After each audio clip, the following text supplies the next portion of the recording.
Kerjasama orang Kristen dunia. Itulah topik ataupun judul bahasan kita. Kerjasama orang Kristen dunia. Ada 3 bagian yang akan kita pelajari dari topik ini. Pertama, kerjasama dengan Allah. Nanti yang kedua, kerjasama dengan gereja lokal ya, kerjasama secara lokal. Lalu yang ketiga, kerjasama secara global. Nah, kita lihat yang pertama, kerjasama dengan Allah. Bagian A, menjadi Kristen dunia. Ya, tentu menjadi Kristen dunia itu berbeda dengan Kristen duniawi. Jadi yang dimaksudkan di sini bukanlah orang Kristen duniawi, tapi orang Kristen yang memiliki cara pandang yang sudah global, yang sudah mendunia. Sebagaimana kita sudah melihat dari pelajaran-pelajaran sebelumnya. Ada artikel yang ditulis oleh David Bryan yang berjudul Integrasi. Jadi di dalam artikel ini disebutkan untuk menjadi seorang Kristen kelas dunia, maka seseorang haruslah menangkap visi Allah, dan kemudian visi tersebut menangkap dia. Nah, ini terjadi baku tangkap. Jadi 3 langkah menjadi orang Kristen dunia. Pertama, disebutkan bahwa orang Kristen haruslah menangkap visi. Jadi ini hal yang pertama yang disebutkan ya. Menangkap visi. Ini bicara tentang motivasi. Tapi kemudian yang kedua adalah memelihara visi. Itu disebut sebagai fase integrasi.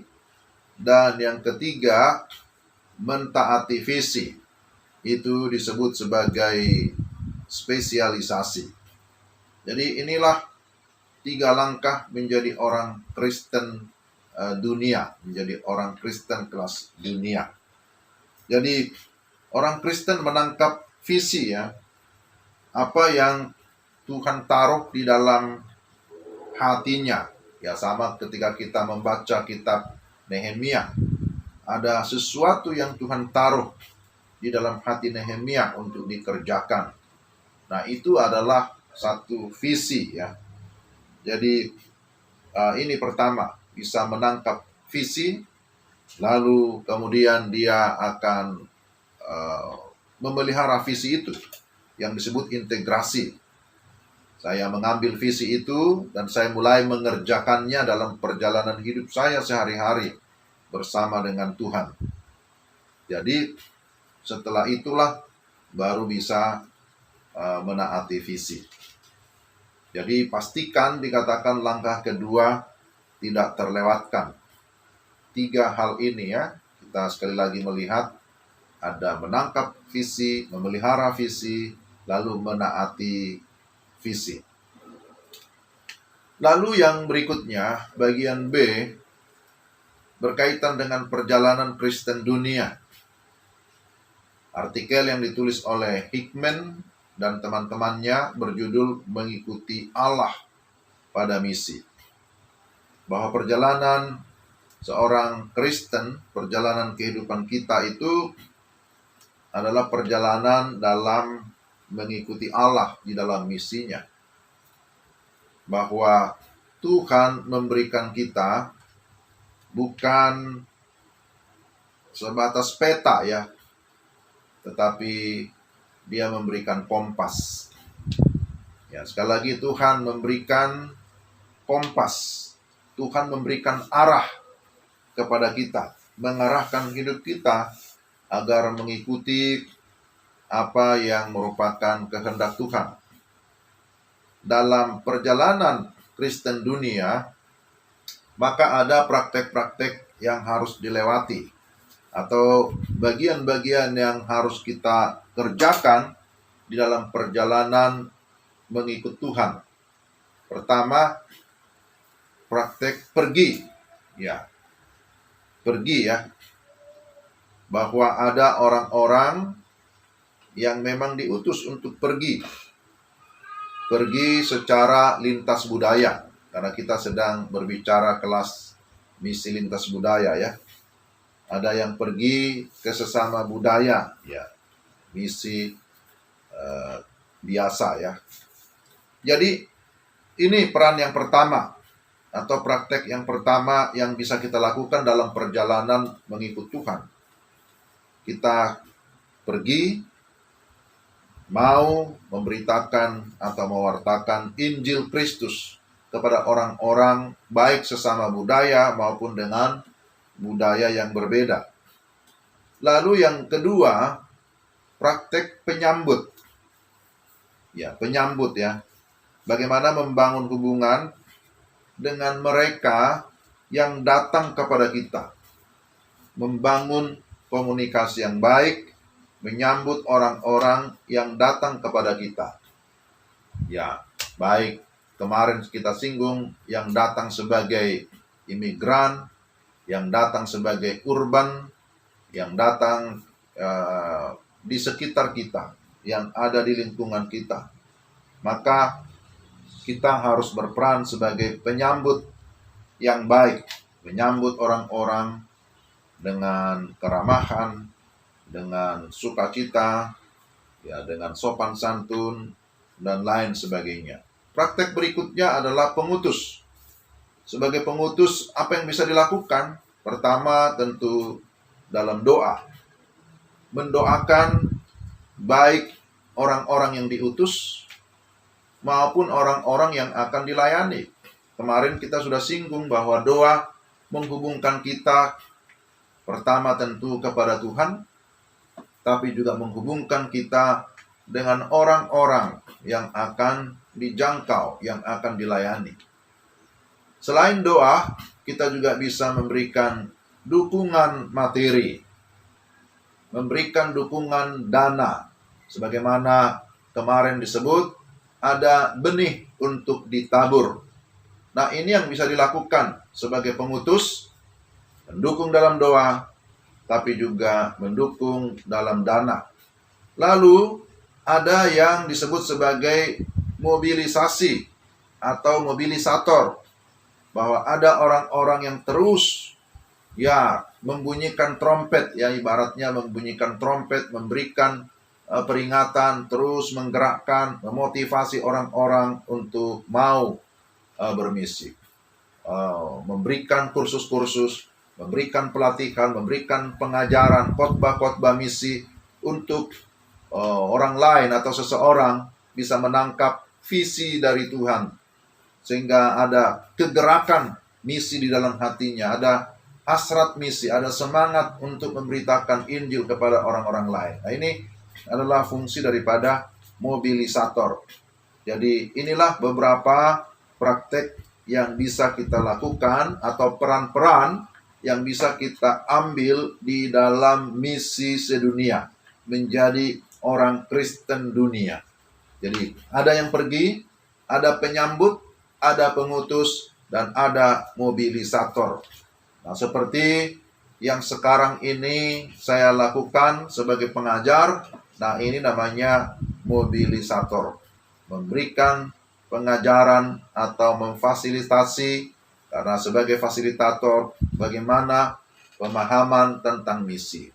Sehingga seperti pelajaran ini adalah upaya yang dilakukan untuk mengubah cara pandang, mengubah paradigma kita tentang misi sedunia. Sehingga kalau kita sudah memiliki cara pandang yang benar, maka akhirnya kita bisa mengambil peran kita. Apakah saya akan pergi secara lintas budaya? Apakah saya sebagai penyambut dan menerima tamu? Apakah saya sebagai pengutus, pendoa atau pendana? Atau saya sebagai mobilisator, sebagai pengajar, sebagai trainer, sebagai fasilitator? Nah, inilah peran-peran yang bisa kita lakukan di dalam perjalanan mengikut Tuhan, bekerja sama dengan Tuhan di dalam misi globalnya. bekerja sama dengan Tuhan dalam mega proyek yang sudah dipersiapkan Tuhan untuk gerejanya. Lalu berikutnya, bahwa dalam menjalani semua perjalanan kekristenan kita, maka ada disiplin-disiplin pokok yang harus kita perhatikan. Disiplin-disiplin pokok atau disiplin mendasar itu, misalnya disiplin di dalam komunitas, bahwa kita perlu memiliki komunitas di dalam kehidupan kita. Perlu ada persekutuan. Komunitas atau persekutuan yang baik itu akan sangat memberikan kepada kita pengaruh yang positif. Akan memberikan kepada kita semangat ketika kita berada di dalam kelesuan. Memberikan kita kekuatan ketika kita dalam kelemahan. Memberikan kita satu motivasi atau satu semangat yang baru ketika kita berada di dalam keraguan, di dalam segala persoalan dan lain sebagainya. Jadi saya kira semua kita membutuhkan komunitas ya. Carilah komunitas yang membangun, komunitas yang membuat kita bertumbuh di dalamnya. Kemudian ada disiplin berdoa juga. Bagaimana kita membangun relasi pribadi dengan Tuhan. Bagaimana saat teduh kita. Bagaimana doa-doa kita bukan hanya untuk top line, tetapi juga untuk bottom line. Apakah kita memiliki kerinduan berdoa bagi suku-suku yang belum terabaikan, berdoa bagi kegerakan misi sedunia, berdoa bagi para misionaris, berdoa bagi para penginjil. Nah, inilah disiplin berdoa. Bagaimana disiplin memberi, ini juga ya. Kemarin juga disinggung bahwa Tuhan memberikan kita roti untuk dimakan, tapi juga benih untuk ditabur. Maka kehidupan kekristenan adalah kehidupan yang memang mau sharing, yang mau berbagi, yang mau memberi. Karena kita berkata, aku mengasihimu. Berarti mengasihi artinya mau berbagi, mau memberi. Itu membutuhkan juga kedisiplinan. Lalu selain itu kita membutuhkan namanya disiplin belajar. Mengembangkan apa yang kita sudah tahu. Atau mencari tahu apa yang belum kita tahu. Nah, itu perlu membutuhkan disiplin belajar. Ya, mengapa kita belajar terus? Mengapa harus kuliah lagi? Bukan karena kita artinya tidak tahu apa-apa, tetapi kita mau mengembangkan apa yang kita sudah tahu. Ibarat seorang peneliti, dia sudah meneliti saat ini, tapi tahun depan dia bisa meneliti itu lebih lanjut lagi. Karena kemungkinan penelitian sekarang sudah tertinggal, karena selalu ada update atau upgrade-nya. Ya, ini adalah disiplin-disiplin pokok yang harus kita perhatikan. Lalu berikutnya perlu ada yang namanya gairah misi. Ada artikel yang ditulis oleh Floyd McClung, namanya judulnya adalah gairah misi. Gairah itu bisa diartikan juga sebagai hasrat ya. Jadi istilah gairah digunakan untuk menggambarkan segala sesuatu ya. Baik itu berkaitan dengan masalah asmara juga disebut ada gairah juga ya. Ya, masalah asmara, masalah asrama yang di asrama ya. Ya, jadi termasuk dalam hal misi kita perlu memiliki hasrat, memiliki gairah. Apa sebenarnya intinya? Bahwa ada kerelaan untuk menderita dan mengorbankan apapun demi melihat nama Kristus dipermuliakan di antara segala bangsa. Inilah yang menjadi motivasi kita, yang membuat kita bergairah. Ada kerelaan menderita, mengorbankan apapun. Untuk apa? Melihat nama Kristus dipermuliakan. Melihat nama Kristus disembah di antara segala suku bangsa. Jadi ada kalimat yang sangat penting di sini, saya garis bawahi. Bapak Ibu juga nanti bisa lihat di buku materi itu. Ada kalimat berkata begini. Jika Anda memiliki gairah misi, Anda adalah salah satu orang yang paling berbahaya di planet ini. Wah. Jadi ini menarik untuk dicermati. Jika Anda memiliki gairah misi, Anda adalah salah satu orang yang paling berbahaya di planet ini. Jadi dunia tidak lagi memerintah hati Anda, dikatakan begitu. Anda tidak lagi tergoda dengan untuk memiliki, melainkan bertekad untuk menyebarkan dan memberitakan kemuliaan Allah di antara bangsa-bangsa. Jadi kita perlu memiliki hasrat, memiliki semangat ataupun gairah misi. Itu adalah yang pertama. Kita harus membangun kerjasama dengan Allah. Yang kedua, kerjasama secara lokal. Bahwa Tuhan memberikan amanat agung bagi mereka dan kita. Ya, amanat agung itu ibarat pedang bermata dua. Demikian menurut Max Chisholm di dalam tulisannya. Sementara gereja terlibat dalam amanat agung, Allah memperoleh umat dari segala bangsa dalam kerajaannya. Dan bersamaan dengan itu, umatnya diubahkan dan dimatangkan. Jadi gambarannya seperti ini, bahwa amanat agung seperti pedang bermata dua. Bahwa amanat agung untuk orang-orang yang terabaikan, lalu dijangkau. Yang terabaikan dijangkau, yang terjangkau disempurnakan. Jadi ini disebut sebagai pedang bermata dua. Yang terabaikan harus dijangkau, tapi yang sudah terjangkau pun itu harus disempurnakan. Dengan kata lain, kita terus memberitakan Injil karena di antara banyak orang yang sudah terjangkau, di sana pun juga masih banyak yang belum percaya kepada Tuhan.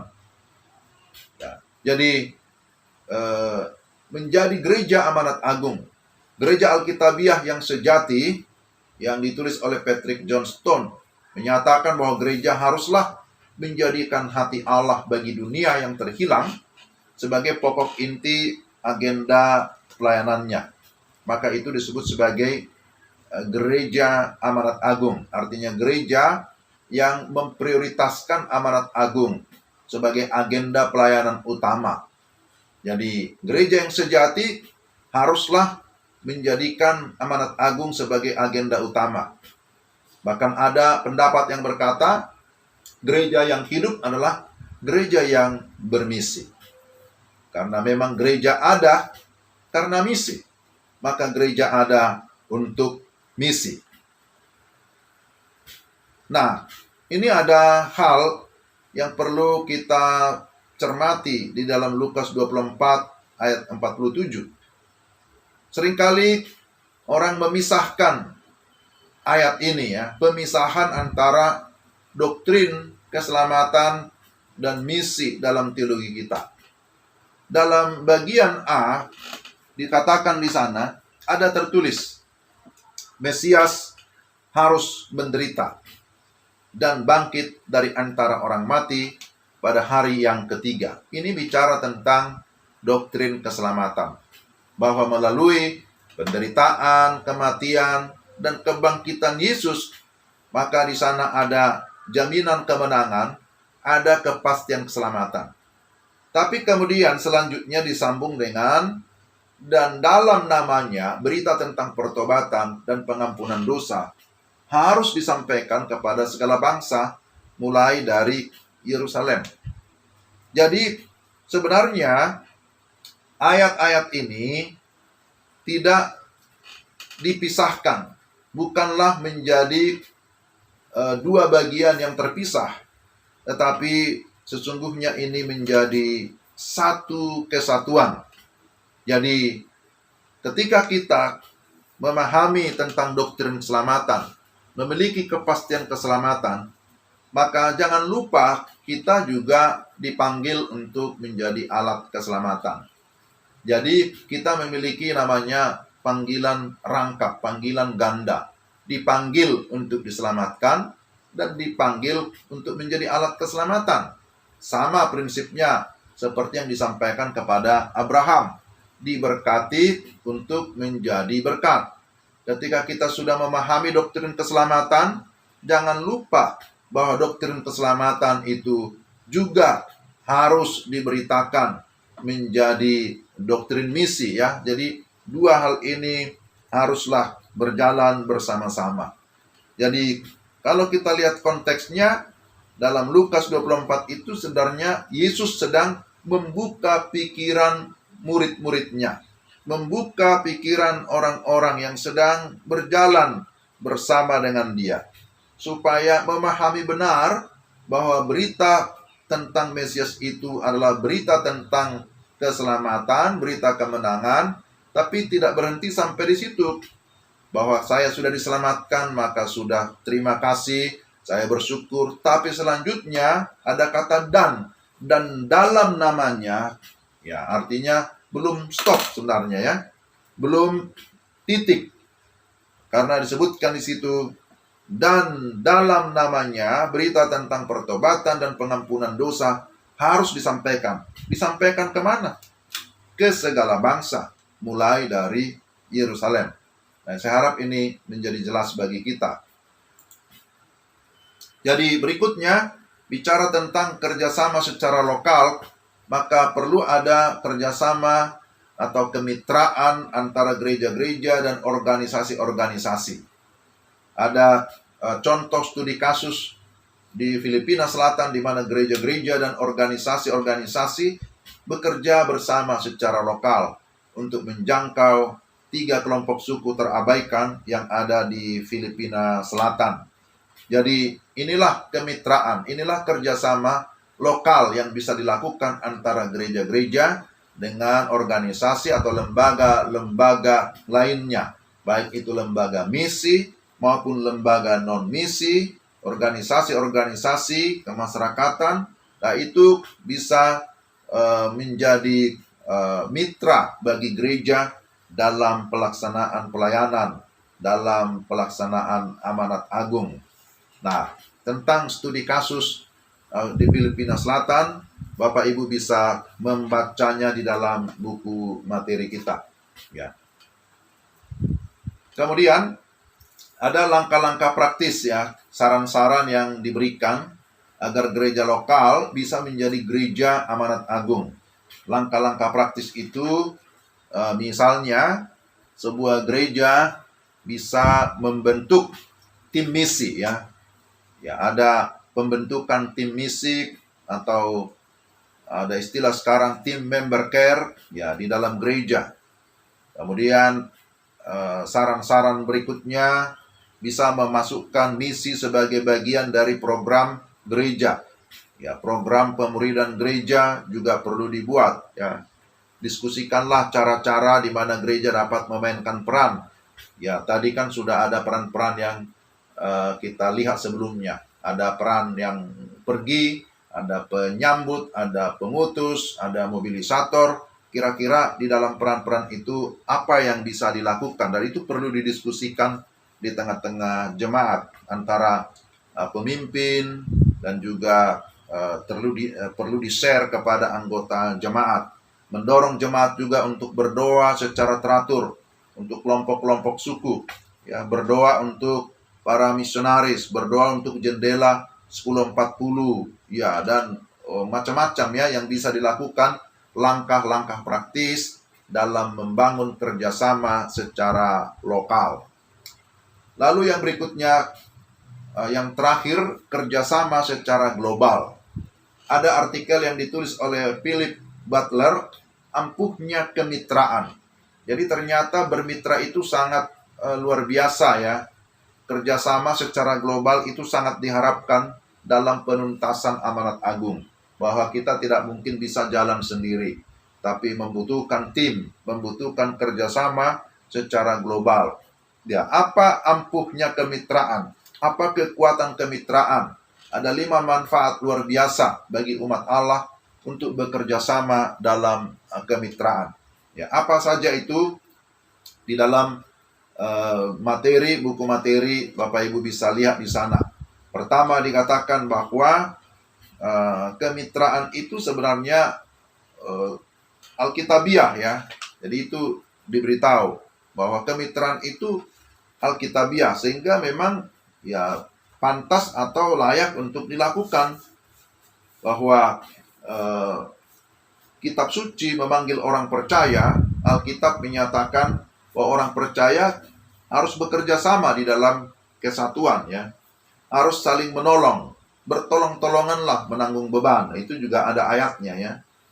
Kemudian bahwa kemitraan itu akan memberi model yang kuat tentang kesaksian komunitas. Kalau ada kerjasama, itu menjadi kesaksian bagi orang lain kan gitu ya. Dan orang lain akan melihat, wah luar biasa kerjasama mereka itu. Sehingga bisa membangun misalnya satu masyarakat, membangun satu komunitas, membangun pelayanan yang baik. Kemitraan merupakan cara paling efektif juga untuk membangun gereja, ya, untuk mendirikan jemaat. Bahwa kemitraan juga adalah sesuatu yang sangat diperlukan, efektif ya dalam kondisi situasi yang tidak stabil ya. Ketika misalnya terjadi kegoncangan ekonomi, ada resesi global, misalnya inflasi dan seterusnya. Kalau ada kemitraan, maka di sana bisa saling menolong, ada subsidi silang dan lain sebagainya. Dan kemitraan itu juga bisa memaksimalkan sumber-sumber daya. Akhirnya saling melengkapi. Ada yang memiliki keahlian di dalam pertanian, ya dia bisa memberikan penyuluhan pertanian. Ada yang punya keahlian di bidang medis, kesehatan, dokter, dia bisa memberikan penyuluhan kesehatan. Ada yang memiliki keahlian di bidang berbagai bidang lah ya, mungkin di bidang ekonomi, di bidang teknik dan lain sebagainya ya. Dan semua bisa bermitra. Dan kalau bisa bekerja sama, maka itu akan semakin maksimal karena sumber daya itu akan lebih mantap ya, diperlengkapi satu dengan yang lain. Nah, ini pentingnya kerjasama secara global. Nah, sebuah studi kasus tentang pelayanan-pelayanan di Turki bekerja sama ya. Jadi ada contoh di dalam buku materi kita bagaimana sebuah kerjasama yang dilakukan melalui satu situs internet yang disebut dengan TIEN ya, Turkish Internet Evangelism Network. Itu dibentuk tahun 2009.